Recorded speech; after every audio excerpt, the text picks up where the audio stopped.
अब आगे पढ़ते हैं हमने अभी तक पढ़ा था कि बेस कैंप में इनके उपनेता प्रेमचंद ने इन्हें बताया कि इन्होंने 6000 मीटर तक की जो चढ़ाई है वो साफ कर दी है, लेकिन उसके लिए अब इन्हें चलना पड़ेगा, नहीं तो वो सारी तैयारियां बेकार हो सकती हैं।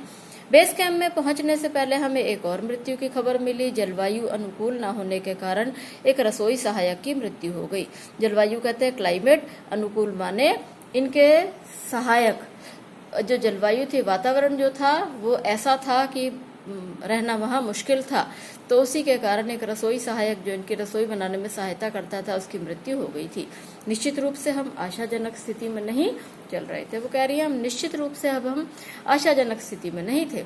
एवरेस्ट शिखर को मैंने पहले 2 बार देखा था, लेकिन एक दूरी से बेस कैंप पहुंचने पर दूसरे दिन मैंने एवरेस्ट पर्वत पर तथा इसकी अन्य श्रेणियों को देखा। श्रेणी कहते हैं एक के साथ एक पर्वत की चोटियां जो चलती चली जाती है उसको श्रेणी कहते हैं। तो ये कहती है दूसरे दिन मैंने एवरेस्ट पर्वत और इसकी अन्य श्रेणियों को भी देखा। मैं भौचक्की होकर देखती रह गई। भौचक्का होना मतलब हैरान होना। हैरान होकर देखती रह गई उसकी सुंदरता को, क्योंकि बचपन से इनका सपना था एवरेस्ट पर चढ़ाई करना, उसे नज़दीक से देखना। एवरेस्ट, लहोत्से और नुत्से की ऊंचाइयां, ये सब चोटियों के नाम हैं। इससे घिरी बर्फीली टेढ़ी मेढ़ी नदी को मैं निहारती रही। हिमपात अपने आप में एक तरह से बर्फ के खंडों का अव्यवस्थित ढंग से गिरना ही था।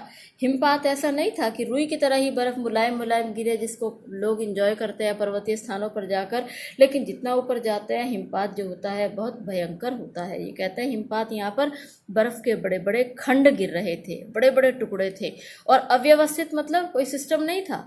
कोई बड़ा गिर रहा था, कोई छोटा गिर रहा था, कोई इधर से गिर रहा था, कोई उधर से गिर रहा था। तो हिमपात वहां पर इसकी परिभाषा ये थी कि अव्यवस्थित ढंग से भयंकर रूप से गिरता था। हमें बताया गया कि ग्लेशियर के बहने से अक्सर बर्फ में हलचल हो जाती है, जिससे बड़ी बड़ी बर्फ की चट्टानें तत्काल गिर जाया करती थी और अन्य कारणों से भी अचानक प्रायः खतरनाक स्थिति धारण कर लेती थी। सीधे धरातल पर दरार पड़ने का विचार और इस दरार का गहरे चौड़े हिम विदर में बदल जाने का मात्र ख्याल ही बहुत डरावना था। धरातल पर एक दरार पड़े, जैसे घरों में अगर एक दरार पड़े, सड़क पर एक दरार पड़े और धीरे धीरे वो दरार ऐसी फैल जाए कि वहाँ एक खाई बन जाए, तो सोचिए कितना डरावना दृश्य होता है। तो ऐसे ही पर्वतों पर जब ये जा रहे हैं तो वहाँ पर एक दरार, और इस दरार का गहरे चौड़े हिम विदर में, हिम की खाई में, बर्फ की खाई में बदल जाने का ख्याल बहुत अधिक डरावना था। ये लेखिका अपने अनुभव लिख रही हैं, एक्सपीरियंस लिख रही हैं जो इन्होंने इस यात्रा के दौरान किए थे। इससे भी ज्यादा भयानक इस बात की जानकारी थी कि हमारे संपूर्ण प्रवास के दौरान हिमपात लगभग 1 दर्जन आरोहियों और कुलियों को प्रतिदिन छूता रहेगा। उसके अलावा और क्या हो रहा है वो कहती है कि इससे भी ज्यादा भयानक, ये तो भौगोलिक जो चीजें थी, बर्फ पड़ रही है, चट्टानें खिसक रही हैं, ये सब तो थी ही।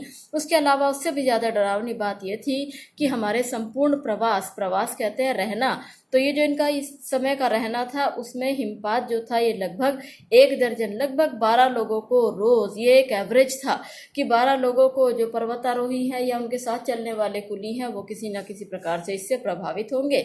चोट भी लग सकती है, मृत्यु भी हो सकती है। दूसरे दिन नए आने वाले अपने अधिकांश सामान को हम हिमपात के आधे रास्ते तक ले गए। डॉक्टर मीनू मेहता इनकी ट्रेनर थी, इनकी प्रशिक्षक थी, इन्हें ट्रेनिंग देने वाली थी। उन्होंने इन्हें कैसी ट्रेनिंग दी थी? उन्होंने इन्हें एल्यूमिनियम की सीढ़ियों से अस्थायी पुलों का बनाना, अस्थायी कहते हैं टेम्परेरी पुल बनाना, एल्यूमिनियम की सीढ़ियाँ, ये सब सामान ये साथ लेकर चलते थे। इससे पर्वतों पर चढ़ते समय ये टेम्परेरीली पुल भी बनाते थे।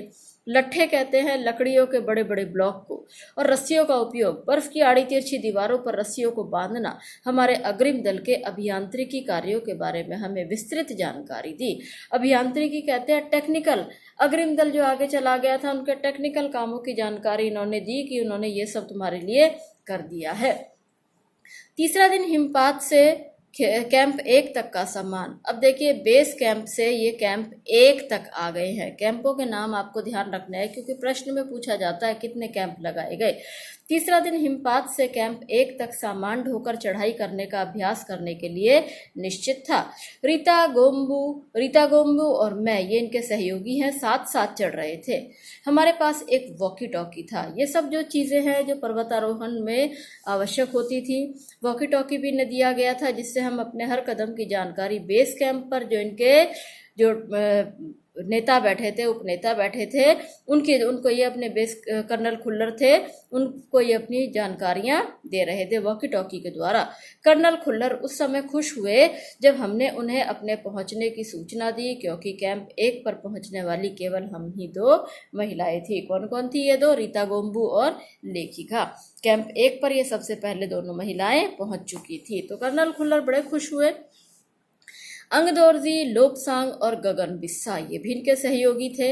अंततः साउथ कोल कैंप पहुंच गए और 29 अप्रैल को 7,900 मीटर पर उन्होंने कैंप 4 लगाया। देखिए, बेस कैंप हो गया, कैंप 1 हो गया, उसके बाद आया साउथ कोल कैंप आया और उसके बाद आया कैंप 4। यह संतोषजनक प्रगति थी। अब तक का कार्य तो सब संतोषजनक, सेटिस्फैक्ट्री चल रहा था। जब अप्रैल में मैं बेस कैंप में थी, तेनजिंग अपनी सबसे छोटी सुपुत्री डेकी के साथ हमारे पास आए थे। तेनजिंग के विषय में आप जानते हैं, पर्वतारोही हैं। ये अपनी बेटी के साथ इनसे मिलने आए थे, इनका हौसला बढ़ाने आए थे। उन्होंने इस बात पर विशेष महत्व दिया कि दल के प्रत्येक सदस्य और प्रत्येक शेरपा कुली से बातचीत की जाए। सबको मोटिवेट करने के लिए, हौसला बढ़ाने के लिए वे चाह रहे थे सबके साथ बातचीत की जाए। जब मेरी बारी आई, मैंने अपना परिचय यह कहकर दिया कि मैं तो बिल्कुल ही नौसिखिया हूँ। नौसिखिया कहते हैं नए सीखे हुए को। जैसे आजकल गाड़ियों के पीछे एल लगा लेते हैं, लर्नर, अभी अभी सीखा हुआ। ऐसे वे कहती है मैं तो नौसिखिया हूँ, मुझे तो पिछला कोई अनुभव पर्वत पर चढ़ने का नहीं है और एवरेस्ट मेरा पहला अभियान है। तेनजिंग हंसे और मुझसे कहा एवरेस्ट उनके लिए भी पहला अभियान है, लेकिन उन्होंने यह भी स्पष्ट किया कि शिखर पर पहुंचने से पहले उन्हें 7 बार एवरेस्ट पर जाना पड़ा था। फिर अपना हाथ मेरे कंधे पर रखते हुए उन्होंने कहा, तुम एक पक्की पर्वतीय लड़की लगती हो, तुम्हें तो शिखर पर पहले ही प्रयास में पहुंच जाना चाहिए। उन्होंने कहा, देखिए मेरा भी पहला अभियान है, लेकिन उससे पहले 7 बार मैंने चढ़ने की कोशिश की थी। जब तक वे ऊपर नहीं चढ़े तब तक उन्होंने अपने पर्वत यात्रा को उन्होंने बताया ही नहीं। उन्होंने कहा कि 7 बार तक मैं चढ़ा, लेकिन चोटी तक नहीं पहुंच पाया और उसके बाद मैं पहुंच पाया। 15-16 मई 1984 को बुद्ध पूर्णिमा के दिन मैं लोहोत्से की बर्फीली सीधी ढलान पर लगाए सुंदर रंगीन नायलॉन के बने तंबू के कैंप 3 में थी। कैंप में 10 और व्यक्ति थे। लोपसांग, तशारिंग मेरे तंबू में थे। एंडी शेरपा और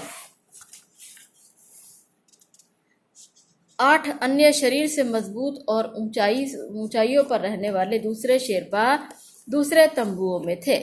मैं गहरी नींद में सोई हुई थी कि रात 12:30 बजे अचानक इनके साथ एक एक्सीडेंट हुआ। मेरे सिर के पिछले हिस्से में एक बड़ी सख्त चीज टकराई और साथ ही बड़ा जोरदार धमाका हुआ। इन्हें महसूस हुआ कोई बड़ी भयंकर सी चीज, ठंडी सी भारी सी चीज इन्हें कुचलती हुई नीचे की ओर ले जा रही है। सांस लेने में भी दिक्कत हो रही थी। असल में क्या हुआ था कि इनके ऊपर एक बर्फ की चट्टान टूटकर गिर गई थी इनके कैंप पर, और उस चट्टान के साथ बर्फ फिसलती हुई नीचे जा रही थी। इनके कैंप को और इन सबको लेकर नीचे घसीटती हुई ले जा रही थी। यह क्या हो गया था? एक लंबा बर्फ का पिंड हमारे कैंप के ठीक ऊपर लोहोत्से ग्लेशियर से टूटकर नीचे आ गिरा और उसका विशाल हिमपुंज बन गया था।